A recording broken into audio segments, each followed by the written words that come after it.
Fasten your chin strap and put your pads on. Get a grip on the bat, here comes a fastball. We ain't going one and done, we're here to last long. This the top of the standards, get ready to blast off. Alright, let's do this. Bang! Bang! Every Sunday afternoon, big sports fanatics coming out your speakers like a piston running with magic. Game time status good to go is automatic. Ready for the blowouts and the instant classics. Calling all the teachers, all the fathers and the mothers. Calling all the kids, all the sisters and the brothers. Dynamic high schoolers in the game like no other. Preseason game 7s, hey, y'all know we got it covered. From the finals to the Super Bowl to the World Series to the Stanley Cup final, over here we spit it clearly. Andrew Hale and Jotham Israel coming with the hottest topics. Hey, you know what's up with sports, people wanting it, we got it. Yeah, get in the game, it's the top of the standards, man. Get in the game, it's the top of the standards. Yo, get in the game, it's the top of the standards, man. Get in the game, it's the top of the standards. Come on, get in the game, it's the top of the standards, man. Get in the game, it's the top of the standards. Yo, get in the game, it's the top of the standards, man. Get in the game, it's the top of the standards. Come on. Yeah, top of the standards, that's what it's about, baby. Let's go. Yeah, season 2 is here, baby. Yes, Jotham Israel and Andrew Hale, we're back and better than ever. Yes, we got a ton of sports to talk about, as always. And yes, I can rap. I produced the song, I wrote the lyrics, and I rapped it. That is my voice. Yes, you guys better believe it. But before we get started with the opening episode of season 2, have you ever wanted to create a podcast? Well, if your answer is yes, then download the free Anchor app or go to anchor.fm to get started right now. If you haven't heard about Anchor, it's the easiest way to make a podcast. Here, let me explain. It's free. Yes, free. Anchor will distribute your podcast for you so it can be heard on Spotify, Apple Podcasts, and many others. Yes, you heard that right. It's that simple to get your voice heard around the world right now. There's also creation tools that allow you to record and edit your podcast right from your phone or computer to truly make your podcast perfect. It's everything you need to make a podcast in one place. And lastly, get this, you can make money with no minimum listenership. Who doesn't like money? It doesn't get easier than Anchor, so again, head on over to your phone's app store and download the free Anchor app or go to anchor.fm to get started today. Alright, Jotham. Today's the day. The first time the Lions and the Bears are facing each other since the, I guess, infamous DeAndre Swift drop. You know, some things have definitely changed. I mean, after that drop, the Bears, they were excelling. After that drop, you know, the Lions, I think you could consider a drop in their season. After the first game, yes, after the first game, they came in expectations glaring. Then it all went down. Like Matt Patricia has been fired since that game. Not Adam Gase, but Matt Patricia. So Matt Patricia. Today is the day that we finally get past the Matt Patricia era in Detroit, and I'm happy. I mean, I don't even care if you blow out the Lions. I don't. No, that's not going to happen. Trust me. Not with our offense. This is going to be like a 13-10 type of defensive rock fight. I'm talking blue and blue rock'em sock'em robots on the football field. It's going to be a defensive slugfest. But hey, who knows? You said it earlier when in week 1, the Lions make Mitchell Trubisky look like Tom Brady. Yeah. So, I mean, who knows? And it was in Detroit week 1, so I guess home field advantage. But dude, honestly, it's tank time. It's tank time for us. For both of us. The season's over, dude. And the thing that bothers me is that if we beat you and think that we can go into the playoffs 10-6, we're basically saying we're setting ourselves for 8-8 again. We're setting up ourselves for another 500 finish, and now Matt Patricia's not going to be the only Matt in the NFC North on the volcano this year. It's just going to, this is going to be so bad. This is basically the battle of the dumpster fire franchises. Very true. But, hey, I think we can talk about this whole NFL situation right after we talk about what happened yesterday in college football, because college football yesterday was literally insane. I mean, insane. We saw Coastal Carolina knock off the team we thought could get into the college football playoff, and I love it. Coastal Carolina, BYU, game of the year in my opinion. We need some more of these, man. I mean, people don't even know much about Coastal Carolina. All they know, if they even know what college baseball is that they won a college baseball championship. Yeah.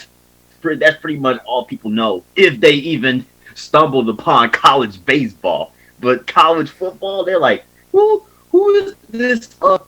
Chanticleer, huh? What's this? Everybody's looking at the rankings like this team just keeps rising and rising and rising. Who are these dudes? And then earlier this year we were looking at Louisiana, looking at them like, oh, look at how high Louisiana is. And Coastal Carolina came into that game at Louisiana unranked, beat Louisiana when they were ranked, and everybody's like, who's Coastal Carolina? Then they got to the rankings, and here we go. It's been an uphill trend from there, and they even got some merchandise game going. You see the t-shirts that they was trying to sell for both sides, bro? Mormons versus mullets. What? Dude, this has to be the next big college football rivalry if they're going to be talking about this. They got to do some home and homes, bro. We want to see it. We want to see it, bro. I hope they do. There were big implications on the line, and that showed because that game last night was my ideal football game. It was tough defense, and the teams were both very evenly matched. I mean, you don't see that too often when teams are literally they were probably even. They were 100% even. I loved every second of it. It brought all the aspects to it. There were missed PATs. There were fights at halftime. Basically, It felt like an offensive shootout. I mean, BYU, they scored 2 plays into the game that got called back for holding. So I was like, this game is going to be good. And that's what it was. I mean, I loved watching that game and those types of games when teams are evenly matched and it's an offensive shootout, defensive slugfest. I love it. I love it so much. Yeah, it really is good, especially when the game is decided by 1 yard. Literally 1 yard, dude. That was such an amazing finish. If Zach Wilson would pull that off, I'm talking like 90 yards in like 50 seconds, bro. I was like, the fact that Zach Wilson even put them in that position, they were 1 yard away, dude. He looked real good. I think he will definitely be a top 10 pick in the NFL draft coming up because he. Thanks for Zach. I know you would enjoy that because he looked good because he looked very athletic. He looked like he can move out of the pocket real well. He even hurdled someone. I mean, usually, who was that for like Mississippi State last year? There was a quarterback who went flying. I don't know why quarterbacks think it's a good idea to hurdle. I don't know, but they do, and sometimes it works, sometimes it doesn't. But nonetheless, Zach Wilson, he is very good, and I think he's definitely going to be playing for an NFL team this next coming year. It seems like ever since T.J. Hawkinson hurt himself on that hurdle, it seems like you have been so critical of hurdling football. It's not the smart thing to do. You want to play it safe. You want to play it safe because we saw what happened to T.J. Hawkinson. Sometimes it doesn't work out, and you get a concussion, and you're out for the next 3 weeks. Yeah, either I'm gonna run past you, or I'm gonna run through you. Yeah. I'm not going to try to consistently run over you, like literally over. I'm not gonna because that you get clipped on the right foot. You get one little touch on the right foot, you are 180 degrees away from landing on the crown of your head, and I am not risking that. Not when I can truck stick you. But yeah, dude, that wasn't even it. We also, there wasn't too much other action outside of Coastal Carolina BYU, but man, there was a lot of implications because Texas A&M and Auburn, which I thought should have been a night game, that could have very well have been the end of the Texas A&M hype, but the Texas A&M hype lives on because, well, they're basically 2 games away from putting a lot of pressure on this playoff committee for who they're trying to put in. Yeah, it's very real quick on Auburn. It's kind of disappointing. This feels like how they perform every year. They start off with very high expectations and then they slowly. It's weird. I think they should be better. I really do. But Texas A&M, I mean, sure, they beat Auburn, but can you beat teams like Alabama, Clemson, Notre Dame? I don't think so. Even We Ohio got a State. preview of that. We got a preview of that. Remember, A&M and Bama played earlier this year, and Bama absolutely. We're not gonna. A&M fans don't want to talk about that. They don't want no smoke with that Alabama team, and they just they don't want to smoke. They hope and pray that Florida beats them in the SEC championship because there's no way A&M is beating Alabama. They I just don't see it. They won't be competitive. It's simple. It's as simple as that. They won't be competitive with any of the top 4 teams. So, I mean, if Clemson loses and Ohio State loses or whatnot, and Texas A&M gets in, it's definitely going to be very interesting. Texas A&M of all teams. I mean, Drew, look at it this way. There's already 2 locks in the college football playoff. The ACC champion and the SEC champion.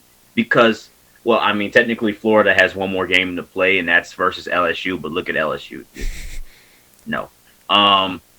Dude, they're gonna get smoked 2 weeks in a row. Alabama 1 week and then Florida the very next. Yikes. That is bad. That is bad. But there's 2 locks. The SEC champion, whoever wins the SEC championship between Florida and Alabama, because I mean either Alabama's going to be number 1 undefeated or Florida's going to find a way in the top 4. That's how it's going to go. One of those teams, whoever loses, I think should drop out. Yeah. Same thing with the ACC. Definitely with the ACC. You're not going to put 2-loss Clemson, non-conference champion in the playoff unless you're really riding Clemson like that, like the committee's a bunch of bandwagon Tiger fans. But Notre Dame. Yeah, Notre Dame should definitely be knocked out if they lose. Yeah. But yeah, ACC champion, SEC champion, and then if Ohio State wins out and gets to the threshold, look, all eyes on Michigan first of all. To be determined. To be determined. Yeah, to be determined. But all eyes on Ohio State, Michigan, because if that game is not played, it's over. It's over for Ohio State. And it was weird because during the Michigan State and Ohio State game, they brought up like a graphic. It was someone maybe in the Wisconsin organization or whatnot, but they said they would have to change. They would want to change the rules if Ohio State did not play those minimum required games and change the rules so they, no matter what, could still get into the Big Ten championship because they are obviously the better team. Which I was like, so you're really going to change the rules for Ohio State? But what if that was, I don't know, Michigan, Indiana, yeah, somebody else, yeah, anybody else in the Big Ten, dude? See, this is why Ohio State is my arch rival and not Michigan, because they will literally milk the crap out of Ohio State being good, really, really good for 1 year. And here we go. Ohio State, we got to find a way to get them in. Bro, it really, really, really has me heated, bro. And if they do this, look, this is literally the only year you're going to have to worry about this stuff. Next year, I mean, Who knows about next year, but this is the only year where you should be worrying about, oh, you're probably not going to play enough games, because next year, I assume that the way the NCAA thinks, I would think that they would go back to their normal full, 12, 13, 14 game schedules or whatever. But yeah, dude, if Ohio State would be that third team if they win out. If not, got to put in Cincinnati, and then it's going to be a rock fight for number 4. I don't know. It'll be between A&M. You know what? The Big 12 champion is not the Big 12. Look, when they put Iowa State at number 9, that said something. Yeah, that said something. That they really think that even with losses to Louisiana and Oklahoma State, that Iowa State can be a contender for the college football playoff. I don't exactly know about that, but dude, if the college football playoff found a way to sneak in the Big 12 champion, there's going to be chaos. It's going to have to be some almighty chaos. That would be awesome, though. If we saw Iowa State in the playoff, dude, that'd be really cool. I don't care what anyone says. I know they will get probably 50-piece like Michigan State did against Alabama the other year, but I don't care. I think it's cool seeing those lesser known to be good teams in the college football playoff. I would love it. Yeah. Although I know Georgia's out of the discussion, even though they're number 8. They got to be out of the discussion. They've got 2 losses. Obviously, they put A&M over Georgia, so there's no way you're going to have 3 SEC teams in the playoff. But outside of the college football playoff, we got a lot of conference championship implications, bro, because obviously a lot of the matchups were set. But I really want to talk about the Pac-12 because although they just started their season, 3, 4, 5 weeks ago, they are in their last week of the regular season, and this is the week that decides who is going to represent in the Pac-12 championship game. Basically, it's Washington versus Oregon. That's basically a division championship game right there. It's weird. I mean, I haven't heard much about the Pac-12 whatsoever. It's so weird. Nothing has really been said. Nothing has really happened that has been insane. It's weird. I mean, we've seen some ranked Pac-12 teams go down too. Dude, it's probably going to be another easy Pac-12 championship for Oregon. I mean, I don't see them losing.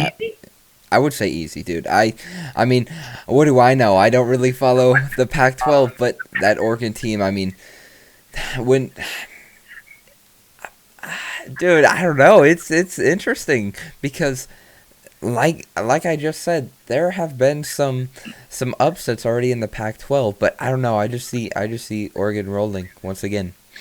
And Oregon is part of 2 of those upsets. They just lost to California last night. I know. That's what I'm talking about. But I still think when they get to that big stage, lights on them, I still think they're going to be able to pull away with another Pac-12 championship. Well, I can't be mad at that considering they knocked Utah out of the college football playoff discussion last year in that very game. So, hey, I mean, what do I know? Maybe that'll happen exactly like that again. But I'm just saying, dude, that Colorado team looks pretty good. And USC, they can be really, really rocky. They have been really rocky. But, I mean, we don't know who's going to be in the Pac-12 championship, and it's the last week of the season. It's 4 teams that could really, really make a run at it. I mean, in my eyes, I think the most likely matchup is Washington and Colorado. I really think that is the most likely matchup. I see Washington beating Oregon, and I see Colorado beating Utah, and I don't know because USC and Colorado didn't have the chance to play each other, so you can't really factor in tiebreakers. But I'm looking at the standings, and Colorado's played 1 more game, so they might go with them. But yeah, dude, this Pac-12 meaningless, but in terms of college football playoff talk, but still very interesting. Imagine Colorado makes it after, Mel Tucker leaving. All those fans calling him a snake are going to be on his head. That's kind of funny. I mean, Mel Tucker, he got an upset last year with Colorado. He beat ranked, what was it, like Nebraska or someone. It was pretty. It's pretty interesting. I mean, the Pac-12, anything can happen, but I see Oregon. I see Oregon coming out clutch as they usually do. I couldn't tell you a player on their team. I know they got upset, but hey, when you're on the big stage, things happen. Yeah, one last thing about this week though, man. How about the Indiana Hoosiers, bro? Yeah. How about those Hoosiers? Yeah, it's kind of fun. I mean, it's really interesting. They lose their star quarterback and then they perform well. I mean, I'm looking forward to their future. I will say that. That defense is nasty. When I was watching that game against Wisconsin, I'm looking at this defense like, oh my goodness, this defense is amazing. I mean, when you lock up Justin Fields for consecutive drives, for multiple drives in a row, like they did against Ohio State, to even get back in that game, I'm looking at this defense and I'm just like, boy, this team has a lot of fight in them. And dude, did you see the post-game interview where all the players were promoting Coach Tom Allen? Everybody was like, "Hey, we're incoming recruits. This is the best player. It's the best coach in the country. Come play for us." I'm just like, "Yo, this is awesome!" And they kept coming in. it was like 10 different waves of Indiana players coming, interrupting his interview. It was awesome. That's something I love to see, and I'd never seen it before. Holly Rowe definitely didn't either, because she was like, "Oh my gosh, this team really loves you."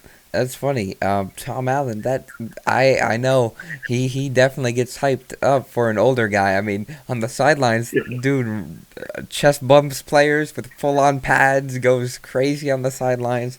He's definitely a very, very energetic coach, and I see why his players enjoy playing for him. Yeah, that is absolutely awesome. But yeah, week 14, that was very, very interesting. But we are on to week 15, where we have some very, very important games. I did want to started with Washington and Oregon. I already said that Washington will win, but you say that Oregon will make another run at it. I do. Still sticking with that? I do. I still think when the lights are on, things are different. I know they got upset. They're gonna take this one though. Yeah, I mean, when Oregon loses 2 in a row, you would think that there's got to be some fire in that swamp, in that in that pond over there in Oregon, because it's not looking pretty. You just lost to California. You choked in the fourth quarter, really. And it's just the down year. You got knocked out of the college football playoff discussion completely by your biggest rival in Oregon State, which that was an insane game too. And it's just like the Pac-12. It is what people thought it was. Not really in playoff contention. Washington, I just look at their team, and even though they lost to Stanford last night, I just think to myself that this team really has a knack for coming back, because they've tried to mount some big comebacks last couple of weeks. Did it once, didn't do it another time. But yeah, Washington's got some fight in them, and that's why I'm kind of putting my chips on to go to the Pac-12 championship game. But it should be a good game. I hope this is a night game, especially since it's a West Coast game. Hey, big implications on the line for you and I. Honestly, I couldn't care less. But hey, we picked oppositely. But hey, we both really don't know too much about either of these teams, so it's gonna be fun. Yeah, it really reminds me of BYU and Navy. Hopefully, this one will be much, much, much closer. I would hope so. Yeah. Yeah, that I don't think we'll ever pull off something like that ever again. Oh my You god! were undefeated after. How? They must have saw top of the standings and said, "Hold my beer, Joplin." Yep. Oh man! But this game, it would have had a lot of meaning into it, but because Clemson and Notre Dame won so much, it doesn't mean all that much now. But except for bowl positioning, North Carolina and Miami. Well, we know what I'm gonna pick. Not picking North Carolina. Never been a believer. Sure, they played pretty well against Notre Dame, but hey, I still like Miami. I feel like they've had some unfortunate losses, probably unavoidable losses, but hey, I'm gonna take them here. I'm gonna take them here. The Florida native in me. I have to stay true. I have to stay true. That's gonna be my excuse. Anytime we pick a Florida team, that's gonna be my selection. Okay, I see what you mean. But I look at North Carolina, and I think of a team that could have been. When they lost to Florida State, we knew it was over. But I really would have loved to see them make a run at it. I really would have. If they were ranked like top 10 against that Notre Dame game, oh my gosh. That game would just think about it. North Carolina college football playoff contention in week 13 of the season. That would have been so cool. It's cool to see the, huge football dynasty programs, get up there in the rankings. That is so cool. Yeah, North Carolina's not in the playoff contention, but another Carolina is. Dude, imagine if they're not going to do it because they've already shown this much disrespect to BYU. So what makes you think that they're going to show the same disrespect? This is UCF all over again. National champions are not going to get into the college football playoffs. Come on. Coastal Carolina, the college football Division I national champions. Who would have thought?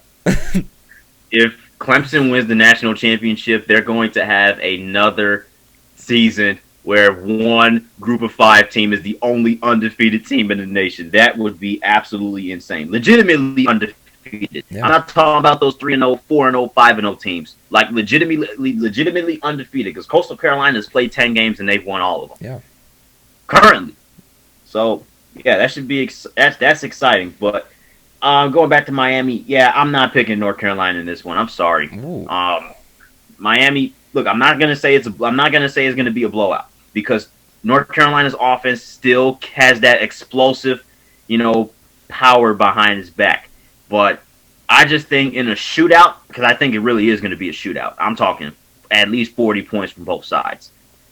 I think I'm going to go ahead and favor Miami in this one, just because they are the home team. All I gotta say, bring out the turnover chain. It's gonna happen multiple times. Yeah, if Wake Forest can drop 53 on North Carolina, what makes you think that Miami can't either? What Miami can't too. So, yeah, that should really spark some flames within the Tar Heel fan base. But I'm here for it. I'm definitely here for it. Speaking of smoke, so Oklahoma has already clinched the berth in the Big 12 championship. Why? Because Oklahoma State lost to TCU and knocked themselves out of contention, and they own the tiebreaker against Texas. Whoop-de-doo. Yeah. Hey, Oklahoma State, they're always so close. They always seem to choke towards the end of the year. But I don't know. I'm still not the biggest believer in Oklahoma due to their early season struggles. I really don't think they are extremely good. They're not on the levels that they were on the past few years, obviously. Yeah, with Hurts, Murray, and Baker, Mayfield, and Spencer Rattler's only a freshman, so a first year starting quarterback. So we'll give him some time. I think he'll get better. The offense is the team has definitely gotten better. Yeah. Oklahoma actually has a defense. What, dude?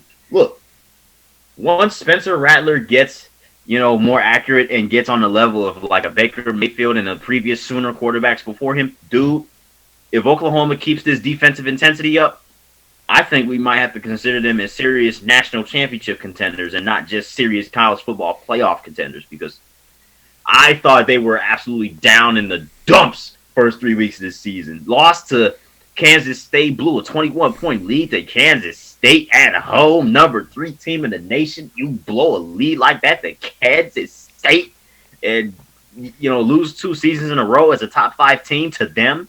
Yeah, that definitely struck fire in that Sooner fan base. But what really caught them off guard was when they lost to Iowa State. I don't know. Yeah. It seems like Iowa State kind of runs the state of Oklahoma, huh? Yeah. Well, they lost to Oklahoma State, which, looking back at it, I wish they would have won that game. Yeah. But hey, I think after this one, or after when I think this year we can consider Iowa State the owners and the they will run the state of Oklahoma. Oh, wow. Okay, that should be a fun little tidbit for next year. Hey, they beaten Oklahoma and Texas in the same year. That is an accomplishment enough as it is for any team that is not named Oklahoma and Texas. Hey, I don't know. I think, dude, even though they lost to Oklahoma State, to see where Oklahoma State is now, they once were considered to be pretty good. Now they're not. But hey, beat Oklahoma, and I would consider you definitely running the state. But hey, it's kind of funny. We've seen Iowa State be very, very successful in March, specifically March Madness and in the basketball. Mm-hmm. But now, on the football field, this is weird, dude. This year's too weird. It's awesome to see. Hey, this is the year for the teams that are not getting too much attention to get their attention. That's why they should have expanded the playoff. Exactly. An 8-team format would have been perfect. Yeah. I pitched this idea to Joe a long time ago.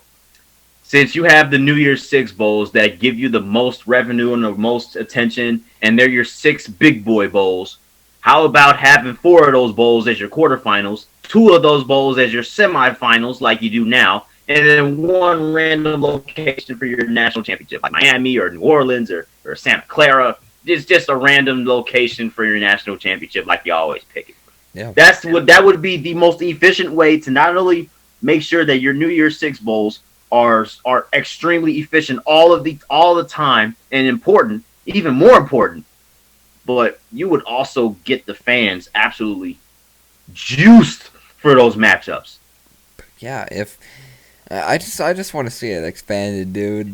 These 4 teams, it's basically inevitable who's going to get in at the end of the day. Yeah, it's your usual 3 contenders: Alabama, Clemson, and maybe Ohio State if they don't blow a road game each and every year. But they don't blow a road game this year, so yeah, it's up to whoever comes out of the West to beat them. Just ouch, man. But last game I want to talk about is Cincinnati and Tulsa, which we are going to get 2 of these matchups back to back. So who wins matchup number 1 and takes home field advantage for the conference championship? Well, I mean, hey, we've seen Tulsa pull off some upsets. I mean, they've had some very impressive comebacks. I mean, more specifically, very impressive comeback against UCF.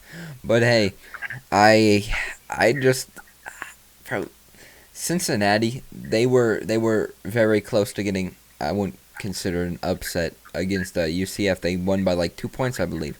So Cincinnati, Tulsa, I'm going to pick Cincinnati though. I think Cincinnati and Tulsa are on 2 different levels. I just don't see Tulsa being able to come back on that Cincinnati defense. Even the Cincinnati offense is really, really good. They're going to be good in the next few years as well. I don't see them losing this one. Yeah, this is basically a clash of titans. I thought it would have been SMU earlier on this year to be the ones to challenge Cincinnati, and I was dead wrong about that. You were. But Tulsa has come out of nowhere, jumped up in the top 25 even, and here we are, part 1 of 2 meetings for the conference championship, and basically this one is deciding home field advantage. But Tulsa has been it's been a storybook season. If there's 2 teams that have caught my eye, it's Coastal Carolina and it's Tulsa, because these 2 teams really have played some really, really, really good football games, and it's been a long time since I had seen a game-ending college overtime pick 6. A long time, and that was just awesome. But I'm gonna have to take Cincinnati. I think they're out there. I think they're out to prove themselves, prove to the committee that they can beat a legitimate team 2 times for a conference championship and get us in the college football playoff. I just think they really have something to prove. I mean, Tulsa has something to prove too. That hey, we can put those talks on hold, just like Coastal Carolina did to BYU. Which is why I think this is such a fantastic matchup. This is so good. This is awesome, bro. Yeah, I agree. I mean, when you get those back-to-back matchups against the same team, most of the time you are not going to go 2-0. So, it should be very interesting to see how both teams game plan, because I could see some shootouts happening, but I don't know. Cincinnati, they just look good, and when you're this close to making that playoff, you gotta take it. It's pretty motivating, and most of the time, I mean, we saw what Michigan State did the other year. They were able to beat Penn State, Ohio State, and then pull off that miracle win against Iowa in the Big Ten championship. So when you're this close, most of the time, you're going to be able to get in. So I think Cincinnati will and can do it. Yeah, I mean, dude, just imagine if they lose this regular season game but go on to win the conference championship. That's going to be such a messed up scenario for Cincinnati. Oh, my gosh. But, yeah, they need to beat Tulsa twice. That'll be tough enough, even if they do win this first one and get the home game. But, yeah, this is definitely going to be a fun week. One more week until the conference championships. Let's go. Yeah, it was a very, very quick season.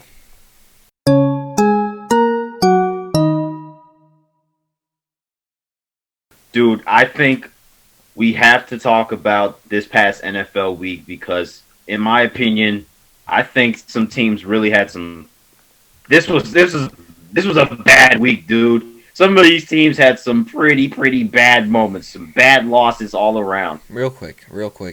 You basically kind of inferred by your facial expressions and your tone of voice that I was kind of crazy for saying the Rams were not a Super Bowl contender. Did you see what the 49ers did to them? This is why they are too inconsistent to ever contend with the Super Bowl, especially this year. When you lose to the 49ers C team. I mean, they got Richard Sherman back, so at least they have that, but still no George Kittle, no Jimmy Garoppolo. And Robbie Gould sent them home again. Dude, I'm telling you, they are too inconsistent to be that next level team. I mean, they got to the Super Bowl the other year, but like I said, I think they need that one more offensive threat, and that's what they needed. That's what they needed last week. Yeah, that was yikes, man. I don't get it. Why is the NFC so inconsistent? I mean, not even the New Orleans Saints are a big favorite. I mean, we've seen them fly in the regular season, and look what happened in the playoffs the last 3 years. They absolutely just got their hearts snapped. I mean, snapped. It's so weird. I'm scared to put my chips on the Saints just because of that. Even with the team that they have now. If Taysom Hill is starting the quarterback in the playoffs, I don't know. I just don't know. That's a roller coaster. It really is. But it's weird because I was thinking to myself, I was like, what team is like really good in the NFC? Because the AFC, we have some really good teams that are going to go to the playoffs and possibly make a run. In the NFC, it's up in the air. I mean, still, the Lions could make the playoffs. Who? the Lions. Yeah, 9-7. I don't want to see it though. Because you know you're going to get clapped by whoever's 2 seed in the NFC. That would just be so stupid. You literally, I mean, rightfully so, fire your coach and GM, and then you make a run to the playoffs and then get destroyed. I'd reverse rather, tank. Yeah, 100%. I would rather tank than reverse tank. 100%, dude. Just do it. Just do what you do every year. Lose, please. Yeah. Speaking of things that I got horrifically wrong. Oh my gosh. What the heck happened to the Las Vegas Raiders? Bro, Yeah. I did not see that coming. Dude, I didn't either. I didn't even see the score of the game till it was whatever. The Raiders only had 3 points in the fourth quarter. I was like, huh? What happened, dude? It's weird. It is definitely weird. The Falcons have those they almost beat the Bears. Remember, they get out on top of these teams and then they just choke. This time they completely and utterly destroyed the Las Vegas Raiders. Yeah, this was. I don't know what to say. I really don't. I did not see a game like this. This was a fan base silencer. Because the Raider fans and the people that really supported the Raiders like I did, we were riding high because we were all like, oh, they took the Kansas City Chiefs the distance twice. No other team can say that. And, it just goes to show, I've got to say it again, consistency in the NFL. And games are not won on paper. Just because the Falcons actually still have a really good team. It's just that they just can't put it together in the form of win. I think they need a new quarterback, though. Yeah, I mean, I think it's time to move on from Matt Ryan still. I mean, stop fooling yourself with, oh, we got late season success. Well, oh, maybe you could carry over the next season because that's what got Dan Quinn fired. So, don't fool yourself with Matt Ryan. I think he's done. You got to stop getting statues in the pocket nowadays. You need to dig in that draft. You know what I'm saying? Very Do true. something else. Very, very true. But yeah, that was a horrific loss for the Raiders. And if they miss the playoffs, I'm looking back at this game like this. You guys definitely needed this game. I mean, they still control their own destiny. Got the Colts on the schedule. Got the Dolphins on the schedule. Still control their own destiny. but they better piece it together soon. This was ugly. This was ugly. And one thing that I got wrong, that I'm not gonna defend myself, but I know I picked the Broncos against the Saints, and I'm completely fine with that selection because it was fun to watch a quarterback that has never played quarterback in like 4 years, run around the pocket and throw more interceptions than completions. So I was just hoping for that one little ounce of magic and the Broncos to somehow beat the Saints. It didn't happen, obviously. I feel like the game definitely should have been a lot more lopsided, which is interesting. Yeah. But, hey, that's why I picked the Broncos. I thought there was a little bit of chance there. Yeah, I mean, sometimes I feel like 31-3 wasn't enough because at that first half was actually somewhat competitive. Yeah. I mean, the Broncos Broncos defense kept it close pretty long, even though they were on the field for the majority of the game because the offense couldn't produce anything because they didn't have a starting quarterback that was a legit starting quarterback. And it was just fun to watch. It was just so funny to see the Denver Broncos. I know it sucked for them because they're like, bro, we don't even have a quarterback. But, guys like Von Miller were making fun out of a bad situation. That was awesome to see. Everybody was like, hey, let me be quarterback of the Denver Broncos, including yours truly. And it was absolutely insane. They even got a piece of memorabilia in the Hall of Fame. They got his wristband and put it in the Hall of Fame. So that's pretty cool. Oh, my goodness, dude. Instant classic moment. Who would have thought that somebody would put something in the Hall of Fame in this season of all seasons? Pretty cool. Oh, wow, that is cool. But you know what's not cool? You know what's not cool? When you have an offense like the Arizona Cardinals and you get killed with penalties, your offense is inconsistent because of those penalties, and you lose to the New England Patriots. Yeah, it's annoying. I just want to see the Patriots be put down. Because every time they're at, their lowest points and everyone's like, oh, their season's over, they get, a win over a big team. So, someone, please, for the rest of the season, just please, put them down. Put them down. They got the Bills on Monday Night Football in Week 16, so that could be the dead game. I could see that being a steal game too. That's why I just want some teams to have some very, very easy wins over the Patriots. Come on, please. Yeah, it's probably not going to be easy, man, because I mean that team still got a lot of fight in them, and it's just like they don't go away. They just don't go away. But I'm not even mad that the Patriots won. I'm more mad that the Cardinals lost. How do you lose to the New England Patriots like this? It was more of a defensive slugfest, so I guess I'm proud that their defense is stepping up to the occasion and, not allowing points all over the place. But I'm just like, dude. The Cardinals aren't good against the Patriot tree, the Patriot line. They lost to the Lions and the Patriots. That's basically the Patriots twice. So winning field goals too. So, I mean, outside of the the Belichick line and the Patriot tree, I think they'll be good. Yeah, that was. I mean, we'll see what happens when they dig deeper into the NFC West because they still got to play the Rams twice and the 49ers again. So that should be very interesting. Yeah. But dude, I thought Chiefs Buccaneers was going to be an absolute blowout when the first quarter ended. Tyreek Hill had 200 yards receiving in the first quarter. I'm like, oh, freaking crap. This might get nasty. And the Bucs you might look at the Bucs like, this team is not a playoff contending team. But then they come back. They try to mount a comeback, and they almost pulled it off. If they would have gotten some more points, and by that I mean they had that one drive where they threw an end zone and a red zone interception or something like that, and that killed the momentum. But they clawed back. But then again, that freaking defense. When you put your team, your defense on the field in the last 2 minutes of a football game against Patrick Mahomes, you're most likely not going to get the job done.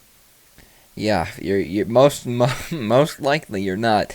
And it's funny, a game's getting bad when you get a ESPN alert saying record close to being broken. They were already sending out notifications for Tyreek Hill potentially breaking the yards record. Obviously, didn't happen, but it was a definitely solid, almost, comeback win by the Buccaneers. It was very, very close. It could have happened, but Tom Brady likes to air those, basically hand punts, arm punts. That's what he does.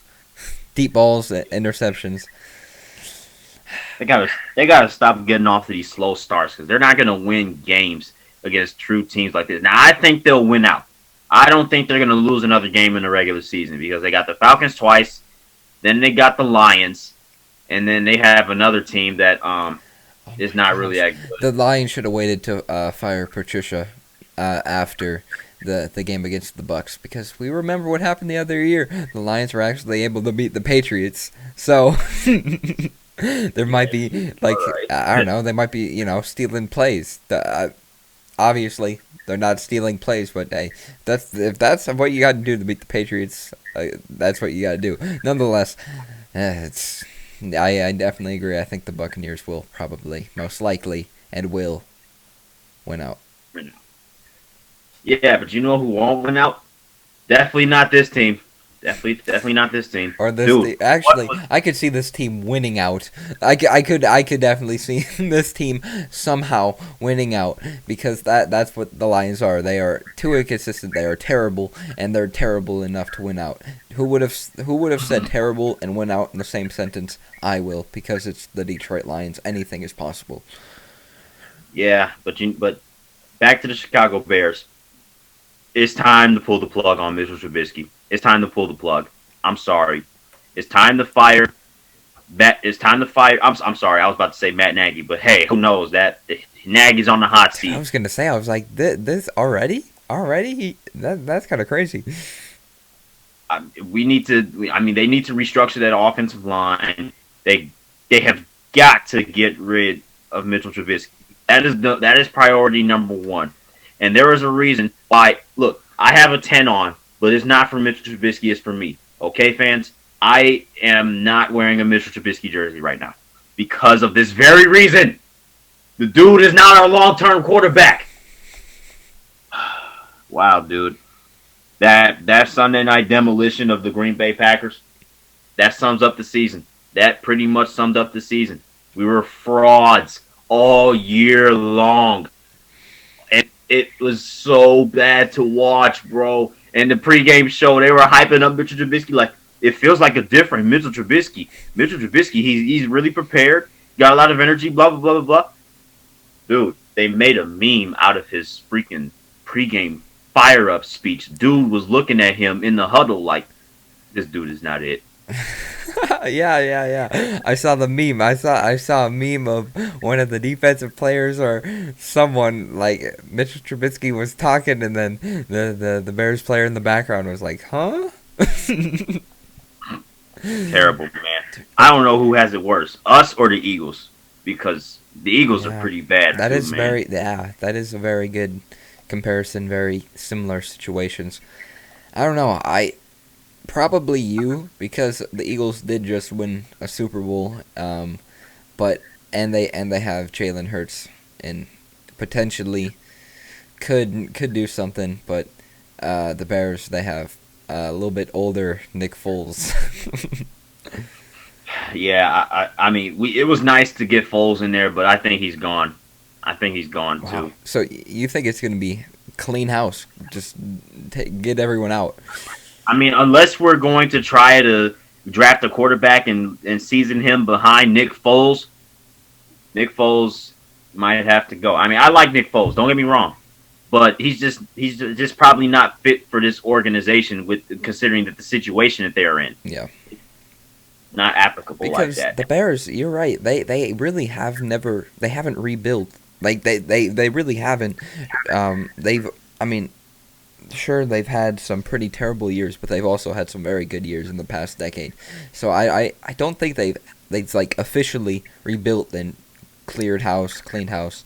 So I think that may be the best option to do at this point. But hey, if you want to keep, Mitchell Trubisky in there for, the rest of the NFL, I'm here for it. Actually, I'm not, because today he's gonna look like Tom Brady, John Elway in their prime. He's gonna look like all those players combined in their prime. He's gonna look like every NFL great in their prime today against the Lions. You know what? I think that's a good way to lead into picks. Let's go ahead and pick these Week 13 games, starting with this matchup that we have always been talking about for the past 50 minutes. Lions Bears. This is the dumpster fire game of the week. Yeah, it is. And like I said, literally, Mitchell Trubisky is gonna look like every single Hall of Fame quarterback combined. Every single one of them. Dude's gonna throw for 500 yards, 5 TDs. It's gonna happen. That's just how he is. He plays like a Hall of Famer against the Lions, and it's not fun. I just hope the Lions young guys have a good game. I mean, it's not gonna be good. I mean, which is fine. Tank, please lose. I'm gonna be rooting for them to lose. That's why I'm gonna pick the Bears. I was really going to be nice and I was really going to pick the Lions, but I saw the injury report. If the Lions were healthy, I'm picking the Lions. No Kenny Galladay, no DeAndre Swift leads me to picking the Bears, and that is the only reason. I think I am a short-term believer in Darryl B. That dude. I mean, hey, he won a Super Bowl with the Seahawks and coached Adrian Peterson in Minnesota. So, hey, fresh energy. I mean, who knows? We'll learn a lot about the trajectory of these two franchises by this game. But because of the Lions' injuries, and don't get me wrong, the Bears have some too, but I'm picking the Bears. They have these injuries, and then they cut their second best wide receiver that's healthy. So, that's the Lions for you. Yeah. Who would have thought that we'd have to be in this position the last time we? I mean, I did. I knew it was going to happen. You probably not. I did. No, not at all. I thought first 3 quarters. I'm thinking, oh my gosh, the Detroit Lions are actually going to be good. They actually might be good later on. That's literally how they. Every single year they have those games. Like, they almost beat the Chiefs last year. Remember that? They should have beat the Chiefs last year. They should have. They should have easily beat the Chiefs last year. They were up. That was such a fantastic game, and they lose terribly by some missed calls and whatnot. But hey, it's the Detroit Lions. They start off or not all the time very well, but they have those very well-performed games, and then they decline. So yeah, it's sad to see. But speaking of franchises in decline, we got the Atlanta Falcons hosting the New Orleans Saints, but the Falcons are in anything but a decline after that beat down of the Raiders, and obviously they're going to meet the Saints for the second time in 3 weeks. Last time I picked them to beat the Saints, I'm not making the same mistake again, because that defense of the Saints showed me that they can get after Matt Ryan. Didn't even let him get to this number 10 last time they met. I got to pick the Saints, dude. I just have to. Definitely think there's a better chance for an upset this time, but I still think it's going to be the Saints who pull this one off. Definitely not the Falcons, but I could see it being close. Yeah, I could too. I really honestly could too. This is a rivalry. Divisional games are not easily predictable. Kind of like what we saw Wednesday from Ravens Steelers. Just division games are not predictable. Not very easily predictable. So, yeah, just put the 40-point blowouts on hold, New Orleans Saints fans. Just put it on hold. All right. Speaking of, the Cleveland Browns and the Tennessee Titans have the same record. They are both 8-3. No, not 3-8. 8-3, which means they have 8 wins and 3 losses. I love it. Huh? I love it so much, dude. I like it. Oh, that's so cool. I'm gonna pick the Titans though. I'm sorry, but I don't know. The Jadeveon Clowney had knee surgery, so out for the season. So who knows? Maybe Nick Chubb will have a day. I don't know, but I think today will be a fun game for Derrick Henry. I just see him running down the Browns' throat. But hey, who knows? I'm gonna take the Titans though. I do think. I don't know. It might be close. Who knows? Hey, Miles Garrett is back for That the is Browns. true. That is very true. So and it's rainy out there. It's really rainy. Like I'm assuming that's why you said it's going to be a fun day for Derrick Henry because both teams both of their running games are really good. So it's going to be fast, running down your throat kind of game, and it should be fun. This should be a fun game to watch. I agree. I definitely will enjoy seeing the outcome of this one. Dude, imagine if the Browns. Oh my god! I would be fine with that too. I'm rooting for both teams to have fun today, not a winner for them to have fun. Yeah, and I'm picking the Titans too. But man, I would love to see the Browns win this game and prove that they can. Because look, the Browns have won some really bad weather games. They've won these. I mean, just look at the Raiders game. That game was insane. You sent me a video of that field goal at the Raiders. That thing swerved like a Lamborghini on a highway, bro. Like it was absolutely just whipping out there. And so, yeah, the Browns definitely have experience with bad weather games this year. So, I mean, Titans can't really say that. But, hey, we'll see what happens, man. Speaking of things like this, last year, this game clinched the #1 overall pick for the Bengals. Here we are with the rematch. Bengals-Dolphins. I'm going to take the Dolphins. I feel bad for the Bengals. They get potentially one of the greatest college football quarterbacks of all time. Tears his ACL, MCL, whatever in the knee. And then he's out for the season because they literally have no O-line. They literally have no defense. They literally have no team. And, the Dolphins, they look quite good this year. They really do. I think this one will not be close. I think the Dolphins will take this one by a lot. Yeah, because, I mean, even though the Dolphins lost to the Broncos, look, that wasn't all that bad of a loss for them. That wasn't that bad of a loss. They still have some really good wins against the Rams and the Cardinals. So they should come out here and beat a Bengals team that's not really good. That Dolphins defense is on the rise. They are definitely still in contention for the AFC East title somehow.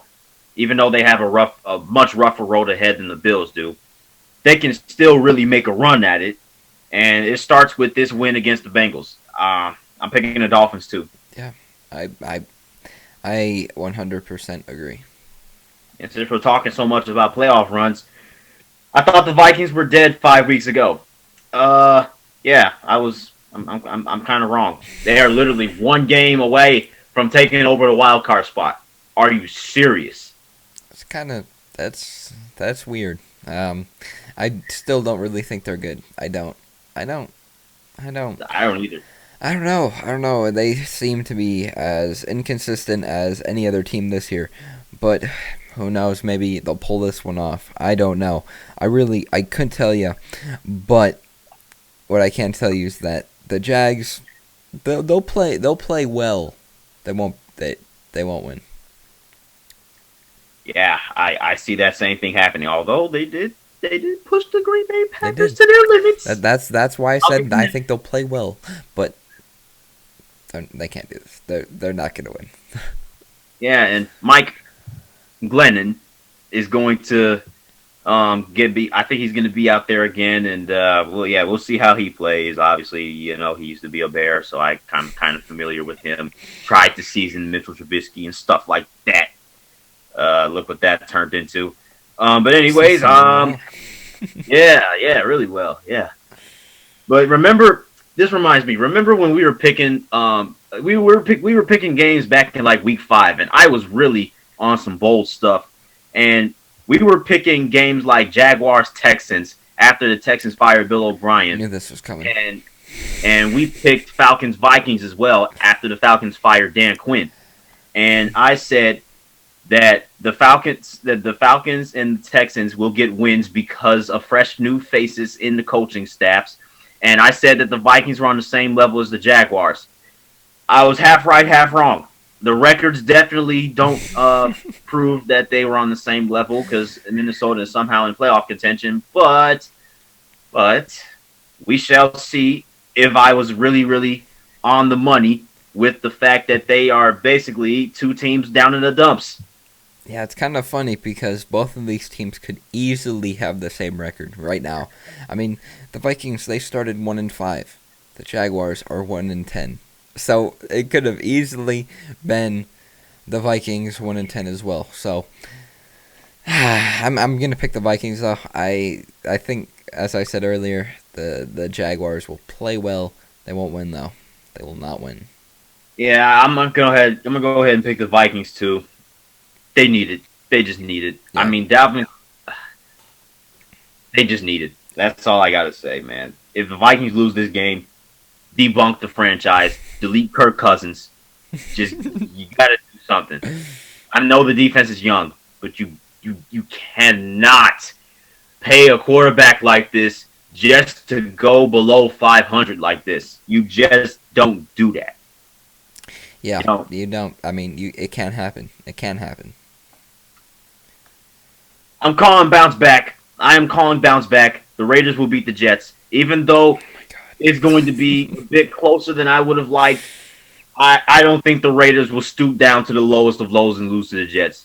Oh, the Jets, the 0-11 Jets. I'm trying to see them go 0-16. So, for the rest of the year, we haven't picked the Jets once. I don't think either of us. I have. You have. Oh yeah, you Remember did the 49ers, right? Yeah. No, not just that. The Denver Broncos too. Yeah. All right. I picked the Vikes, bro. So yeah, one of us has actually picked the Jets this year. I obviously have not because they are not good. So I'm gonna pick the Raiders, and I hope it won't be close for the Raiders' sake.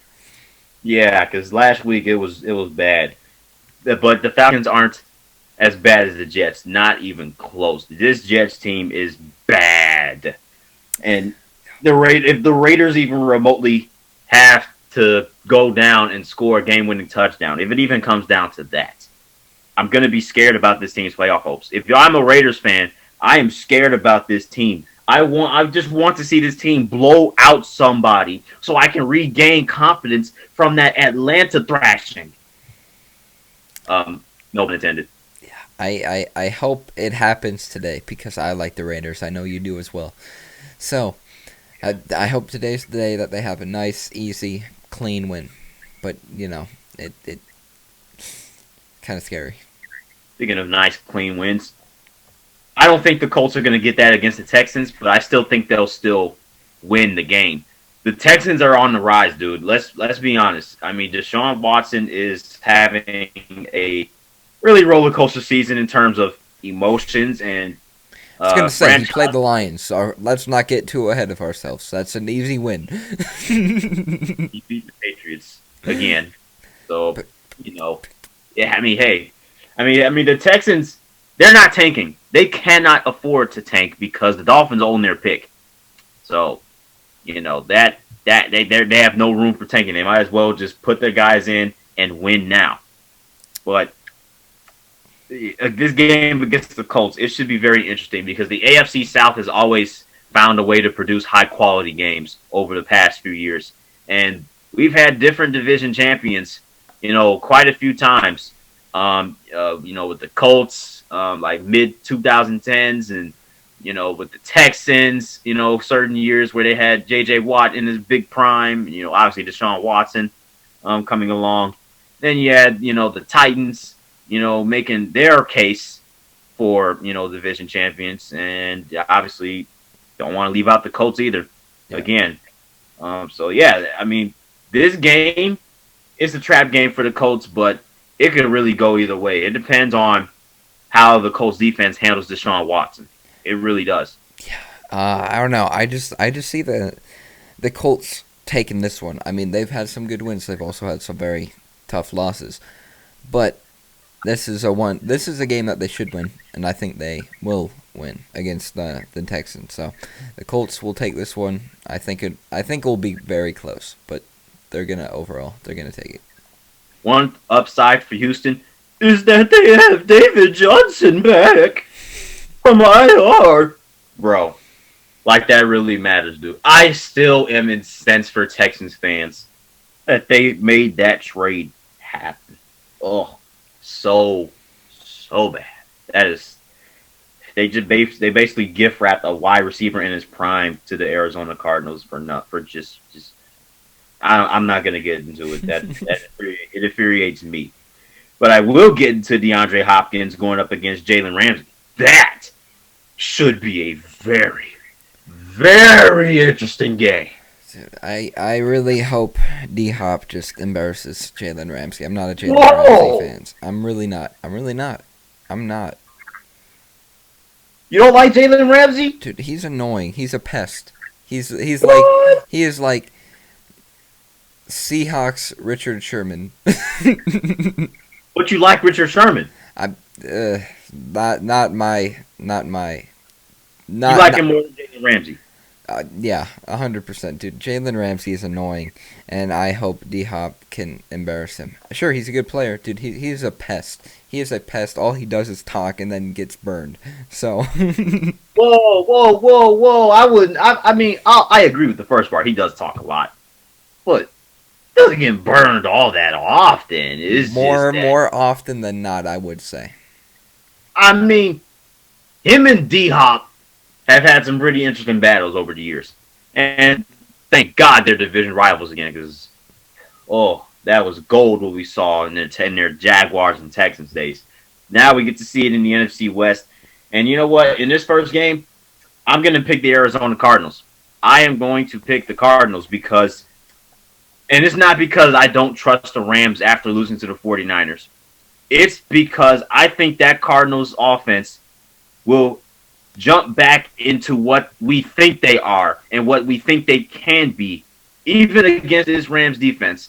I just think that Kyler Murray is too elusive for Aaron Donald and Leonard Floyd to get to him.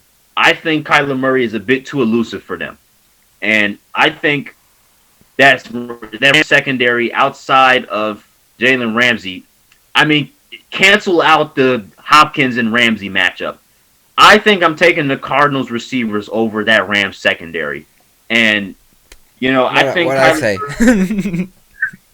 And, that's why I'm picking the Cardinals today. I would agree. I like I said, I think D-Hop will and should burn Jalen Ramsey. I want it to happen, dude. I want to see Jalen Ramsey get humbled, and today he will, because the Cardinals are going to take this one. I cannot believe you don't like Jalen Ramsey. I love me some Jalen Ramsey, He is man. annoying. He is too annoying. Dude, Dang. If you talk, sure, talk all you want if you can back it up. Most of the time, he gets burned, and when you talk and then you can't back it up, it's annoying. It's annoying. It's not the same situation as Marcus Peters, but I think Jalen Ramsey. I love me some Jalen Ramsey, man. That dude. The dude's awesome in my opinion as a football player. But we all have our own really good opinions. That's a really strong opinion of yours. Understandable too. You'll see. D-Hop's about to have like 200 yards. Yeah, I honestly don't think DeAndre Hopkins will have that big of a game because for your defense, he's gonna, or for your opinion and your side of the argument, he's gonna get like 1 yard. No, I just think he's gonna give the yards to his other guys like Fitzgerald and Isabella and Christian Kirk. I think the other wide receivers are gonna have big games because all the attention is gonna be on DeAndre Hopkins, and double coverage might be in the discussion, even, but. Yeah, that's going to be a big game regardless. Whoever loses this game, wild card hopes are on life support. Big life support. Yeah. Because I think the Seahawks are going to run away with this division. Their schedule is easy, lemon squeezy. And is it truly that easy though? Shoot, with the way their offense is inconsistent, only scoring 23 against the Eagles, and the way their offense played early on in that game, maybe not. But speaking of those Seahawks, they should have an easy one against Colt McCoy and the Giants. Giants are going to take this one. Won't be close. Kidding. Seahawks are they most likely and probably, quite frankly, should win. If they don't, that's embarrassing. No, this is beyond embarrassing. Like, no Daniel Jones for the New York Giants. You're really on the uprise. You're trying to chase the Saints for the #1 seed. You go out and lose to the New York Giants. Giants will be in first place. I mean, they're tied for first place right now. Yeah, and they had the tiebreaker over the Washington football team. We could see the Giants in the playoffs. Yeah, it's really realistic because you want to know why? That defense is stepping up. I am looking at this defense, and I'm thinking, this defense has gotten really better throughout the course of the season. They really have. I'm watching them, and they have really gotten better. So I wouldn't be surprised if they held the Seahawks under 30. I really wouldn't. Yeah, I would. I don't see it being that much of a shootout either, but I don't know. This is a game the Seahawks should win. If the Giants win, I'm going to be very upset because I want to see the football team in the playoffs. Yeah, me too. But speaking of games that teams should win, the Packers should definitely win this game against the Eagles, right? Carson Wentz is being bad. Aaron Rodgers is having an MVP type season. Yeah, just for him to lose in the third round, right? No, I'm gonna probably take the Packers because they're just they're playing the Eagles. The Eagles aren't the greatest, obviously, and the Packers they usually beat those pretty terrible teams. Yeah, regular season Green Bay is dangerous. Now, if this were postseason, things might be different. But regular season Green Bay, yeah, I'm taking this game against the Eagles. Although the Eagles did beat them last year in this same stadium, so who knows? Maybe they can channel some 2018 vibes with when they won the Super Bowl, or maybe they can pull a rabbit out of their hat and beat the Packers. Yeah, let's see how this game goes. Yeah, it should be very ugly. That if there's one thing that's going to save the Eagles, it's got to be their defense. They got to stop Aaron Rodgers. And seeing as he torched the Bears defense, I don't know about that, Chief. I really don't. I really do not at all. Yeah. But this game is a bit more meaningless. I don't expect the Patriots to make a run, but they played the Chargers today. Yeah. I hope the Chargers. I could see the Chargers taking this one because both teams inconsistent. But the Chargers, they should have at least like 6 or 5 wins, dude. They've been so close, and their defense has let them down. So today will be the day that the Chargers take this one. See, this is such a tough pick because the Patriots are good and the Chargers are good. I'm going to have to go. I really have to put some thought behind this because this is such a tough game to pick, even though both teams are below 500. Drumroll. But I think I'm going to have to take the Chargers too. Oh, no disagreement. Because I just think the Patriots are too inconsistent. They'll go out, beat the Cardinals, and then lose to the Texans, and then beat the Ravens, and then lose to. I don't know, man. I think I'm going to take the Chargers. The team is really good, and they're really good with a really bad record. That is very true. So I'm going to have to take the Chargers, man. I'm sorry. No disrespect to the Patriots and Cam Newton, but you're too inconsistent. This is why you're below 500. I agree, 100%. Just get out the playoff race, please. Yeah. Please. Speaking of AFC West, this is actually a Sunday Night Football game. I do not believe it, but Broncos-Chiefs on Sunday Night Football. You know what? Anybody picking the Broncos? Just a second. This has never been done on the top of the standings, but I got something hidden. You brought out the helmet last week. I'm bringing out the jersey. I have it under. Way. I have it under. You have it under. Peyton Manning. And you know what?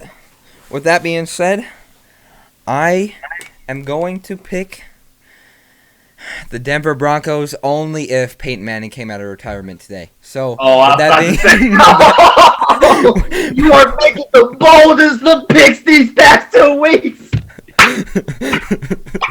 Oh my gosh! I'm telling you, if Peyton Manning came out of retirement today, the Broncos would win. It wouldn't be close, but it will be the Chiefs who win this one. I had to throw a curveball there. No, that wasn't a curveball. That was an Ephus pitch. Yeah, that was a freaking Ephus. She took so long to take the jersey off for one, and for two, the pitch was just so unexpected. It was just like, holy crap! What the? No way! Oh my gosh, dude! You almost had me in a frenzy. You almost had me in an absolute brain blast. That was I'm my talking. goal. Oh my gosh, dude! Broncos jerseys are nice. I like this.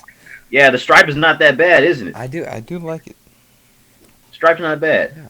but I mean, I wouldn't dare to bet against Patrick Mahomes in this game. No chance. Like I said, if Peyton Manning came out of retirement today, they would win. The Broncos would win if Peyton Manning came out and wore this jersey right here. They would win. But since they're not, it's going to be the Chiefs, and it will not be close. Yeah, I hope it's close. I hope the Broncos can pull off the upset just to make the game at least a little bit entertaining, because on paper this is absolutely atrocious primetime scheduling by the NFL. But yeah, I'm taking the Chiefs. I'm sorry. If this game was in Denver, I might be a slightest bit interested, but in Arrowhead, come on, man, just no. Yeah. Going This game should be a bit more competitive. How about the Washington football team and the Pittsburgh Steelers? to take the Steelers. They're going to improve to 12-0.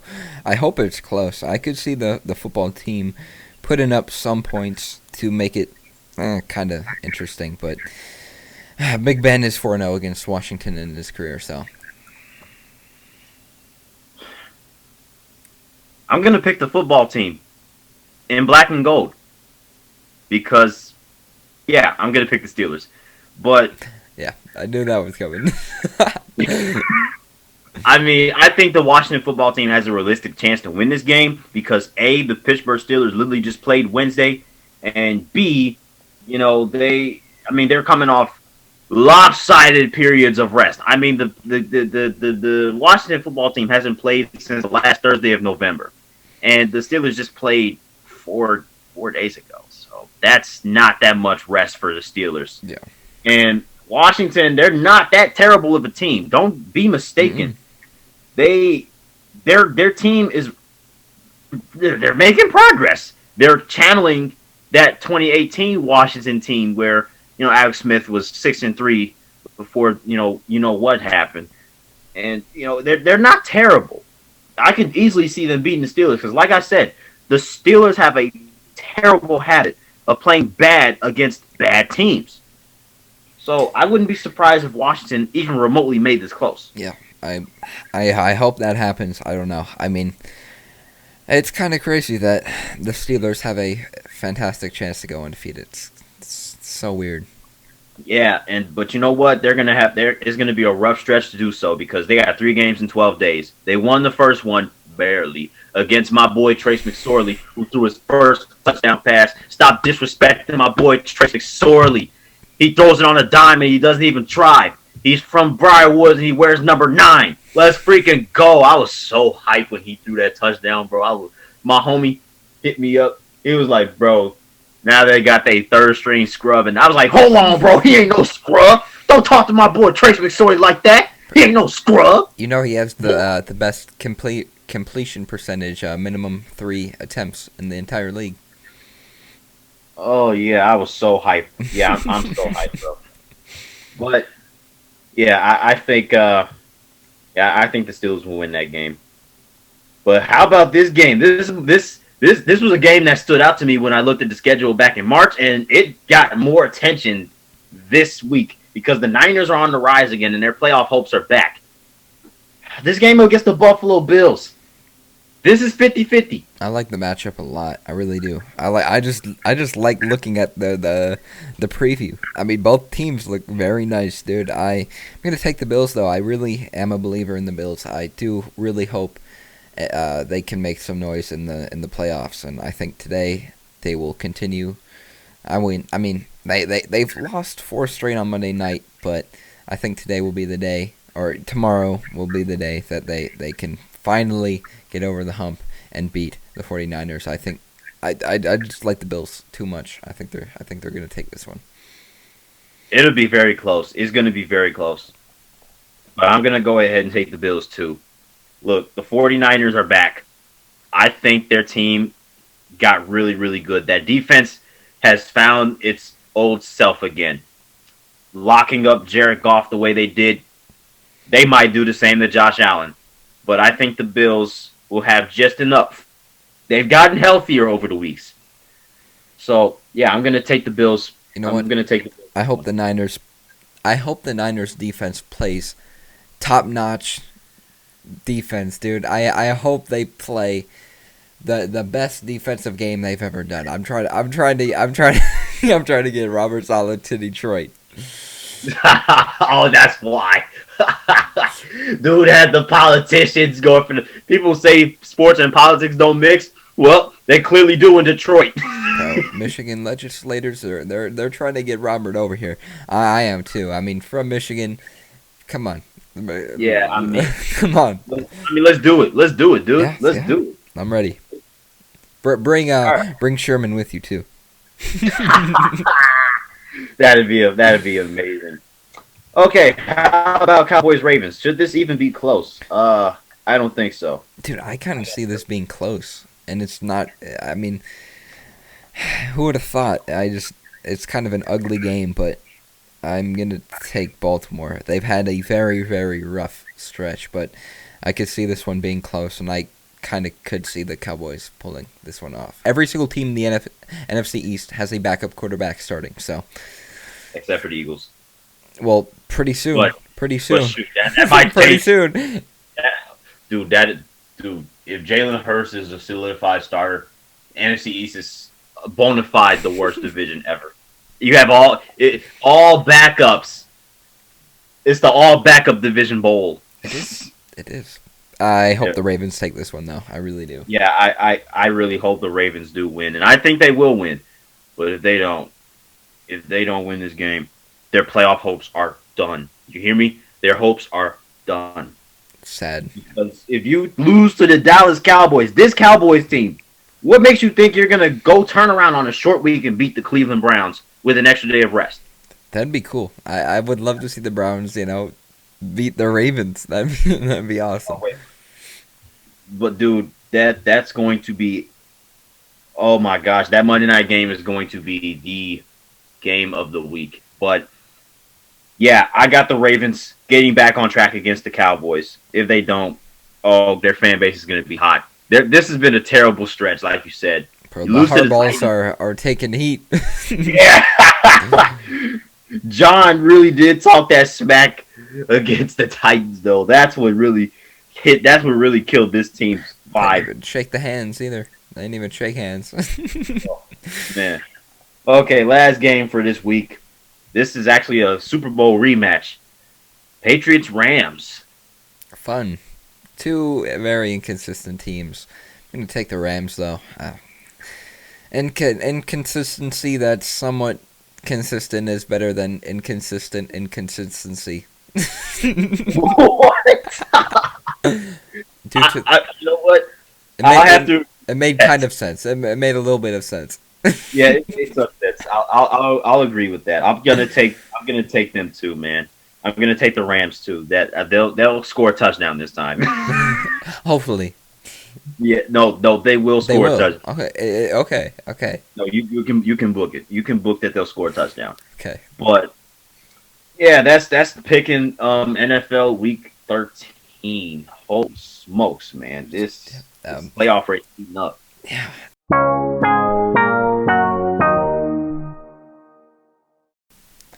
Okay, Drew.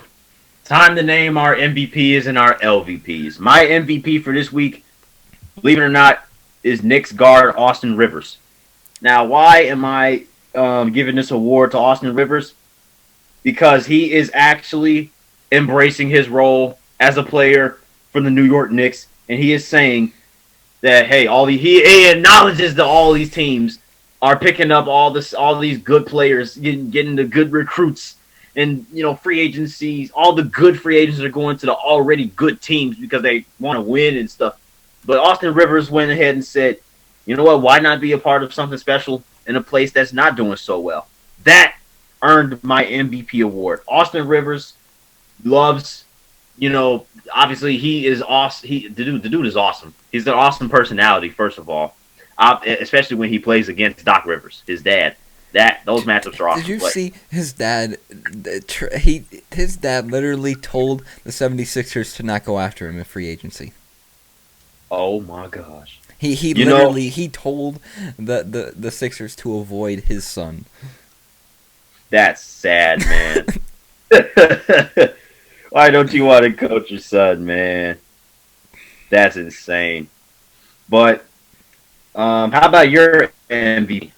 Okay, so this week I'm gonna actually have one MVP and one honorable mention because two things really stood out to me. My MVP of the week. Most people don't really follow boxing, but I have been watching quite a bit, and this is a great story that I heard. Errol Spence Jr.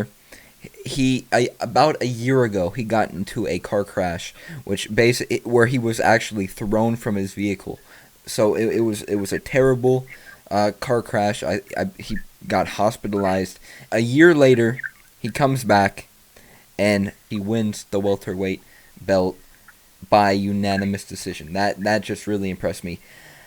It was a great comeback story that I heard. If you haven't heard the story, go ahead check it out. But Errol Spence Jr., great story. A year later, after getting thrown from his vehicle, comes back, beats Danny Garcia, unanimous decision, wins the welterweight belt. And my honorable mention is Coastal Carolina. The entire team, that was just an impressive win.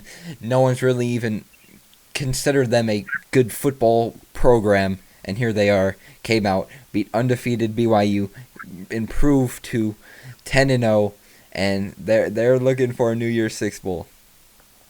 I think they'll get it. I do too.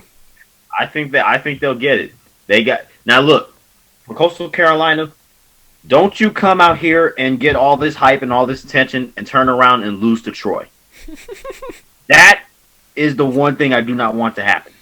Don't ride all this momentum and lose to Troy. I will understand if you lose to Louisiana in the Sun Belt Championship, but don't turn around and get upset by Troy. That's all I'm going to say about Coastal Carolina. But for now, really good win. Really good program. Awesome story. Yeah. Now for my LVPs. My LVP goes to Paul George. My LVP is going to Paul George. Why am I giving this LVP to Paul George?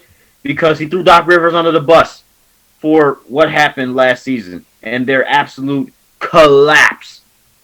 That wasn't just Doc Rivers. That was a team choke. This dude is talking about the way I was being used. Doc was trying to play me as a Ray Allen or a JJ Redick. I'm like, talking about some all pin downs. You need some flow. You need some mixes of pick and rolls. Okay, dude, I understand that. But you re-solidified your meme for a reason. You shot the ball poorly. You had the ball in your hands trying to make your own plays. And you couldn't do it. Did you hear about him and Kawhi's conditioning? What they did last year, or not even conditioning? What like power they had over the team? Paul George and Kawhi. He said they didn't practice the whole year. What type of immaculate cap is Paul George on, bro? Because this dude, look, the dude, he's an all-star, but I don't know why he is so infamous in playoffs like this, man. I mean, when you're talking about hitting the side of a backboard in the fourth quarter of a Game 7, that it could have been Kyle Lowry. No, that was a Game 5. Yeah, That still could have won in the championship. Yeah. But yeah, Paul George throwing his last year's team under the bus. That was not cool. He should have just focused on turning it around and just solely turning it around this season. That was That was not cool. That was not cool, dude. Yeah. So yeah, that's my LVP, Paul George. Okay. What about you? Mine is going to be handed over to number 15 or former number 15 Marshall because they lost to Rice. They were undefeated and they lost to Rice and they were favored by 20 plus. So, I believe that was the third biggest upset this year, only behind Maryland and Penn State when Maryland beat Penn State and someone else I can't remember. But it was Rice's first win over a ranked team since BYU in 1997. So, Marshall, you literally got blown out. You literally got shut out by Rice. Yeah, ranked 21st in the college football playoff rankings. AP says otherwise, differently, maybe even a little bit higher was Marshall. And the thing about Marshall was their quarterback was going insane to start the season. He threw like 5-6 touchdowns in a game or something like that, and Marshall was going crazy. They threw 5 interceptions and they get shut out by Rice. Rice. Freaking Rice. And you know who the ranked team they beat in 1997 was? BYU. That's hilarious. BYU lost yesterday. Rice. First win over a ranked opponent since BYU. That's funny. What a turn of events. That was absolutely just, I don't know what to say, man.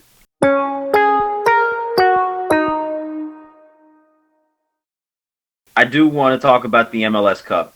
Who do you think is the favorite now? This is very interesting. I mean, dude, I'm trying to see. I mean, dude, all the teams I was rooting for, they got knocked out, dude. It's sad out here, but hey, I mean, Seattle, they look good, dude. It's gonna be quite a matchup. What about New England? We could get New England, but honestly, I want to see the Columbus Crew win it. Why? I don't know. I like their logo. That is my analysis for who is going to win the MLS Cup. It's going to be the Crew because their logo looks cool. This reminds me of when I was a fan of the Cleveland Browns. I just said the helmet just looks cool. Hey, who knows? Watch them win it now, and I'm gonna put that on a T-shirt. Oh, you know what? I got Minnesota for the chip. Because why not? Why not? Yeah. Just because. Although Seattle could really make a dynasty out of themselves, low key, but who 10 knows, out of 10 man. analysis over here. Yeah. Over here, top of the standings, picking our teams because why not, and because their logo looks cool. That's what we do over here. Yeah, that should be amazing. This should be an amazing Final Four.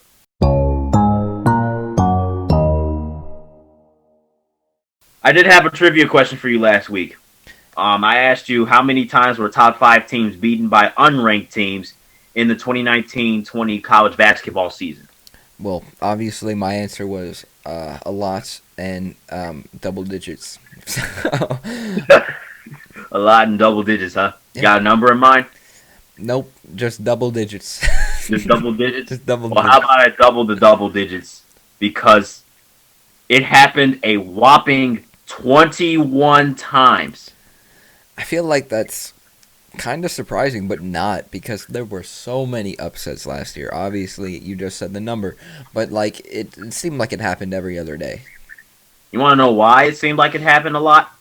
Because I actually did extensive research on this. I didn't just research the top 5 teams. I researched the whole top 25. There were 134 instances where top 25 teams lost.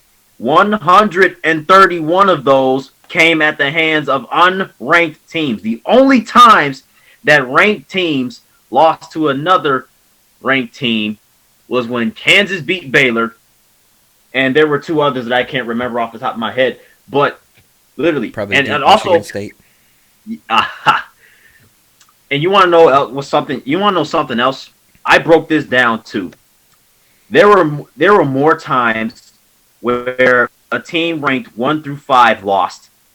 Then teams ranked 6th through 10th and 11th through 15th. More times a team ranked 1 through 5 lost than teams ranked 6th through 10th and 11th through 15th. It happened 24 times where teams lost 1 through 5, 23, 6 through 10, 19, 11 through 15. And you want to know something else? It was very common to have upsets, near the bottom of the rankings. But, geez, there were 40 times where an unranked team beat a top 20 team ranked 6 through 20. Insane. 6 through 20, I should say. Insane. ESPN, if you're hiring like a stat guy or anyone, this is your guy right here. That's some extensive research. Insane. Great job. Yeah, it was so many upsets, dude. Just insane. And we already have 3 unranked teams that have beat top 5 teams. Already. The season just started. Do you see there being more than just 21 this year? I don't know, man. I'm going to go ahead and say yes, because why not? Okay, yeah. That's fair. That is definitely very fair. Yeah, dude. But yeah, that was my extensive research trivia question. And I guess it's your turn now. What's up? Well, I'm just going to let everyone know mine is nowhere near extensive. But it's college basketball related again. We're in the college basketball season. We're excited about the season. So, who has the most Sweet 16 appearances since 1975? Oof. There are a lot of good teams out there. I have a feeling it's got to be one of those blue bloods. Very well could be. It might not. Who knows? Yeah, I'm gonna have to find that out because there's so many teams that have just an identity of just being championship contenders year after year. So yeah, or in 1975, who knows? It could be like NC State, Houston. Could be some weird teams who were pretty successful back in the day. Yeah, I can't. Yeah, I'm gonna have to uncover that. It's obviously a select few, but which one though? Yeah, I can't wait to find out next week. Yeah, I definitely can't wait. But dude, we definitely had a lot to talk about, especially on the football side of the spectrum. Yeah, hour and 36 minutes. Yeah, jeez, dude. I mean, it's what's hot. I mean, this is what's hot at this time of year. It was fun. Usually, it went by like this. Yeah, I mean, we're talking like week double digits into the season. I feel like this is like week 9 of both seasons. It's just like it went by so fast. Yeah, we got all these records piling up and stuff, and yeah, this is absolutely just wow, dude. Yeah, so hey, we had a lot of fun. So I'm looking forward to next week and same time next week. Yeah, man, we can do this definitely every week. We do this every week, guys. If you guys enjoyed this episode of Top of the Standings, be sure to leave a like, comment, and subscribe if you're watching on YouTube. Give us that 1, 2, 3, 4, 5-star rating if you're listening on Apple Podcasts, Google Podcasts, or any other streaming device that you listen to our podcast on. And also, don't forget to follow our social medias on Twitter, Instagram, and Facebook. This has been Top of the Standings. Andrew Hale, Jotham Israel, signing off until next week. Peace!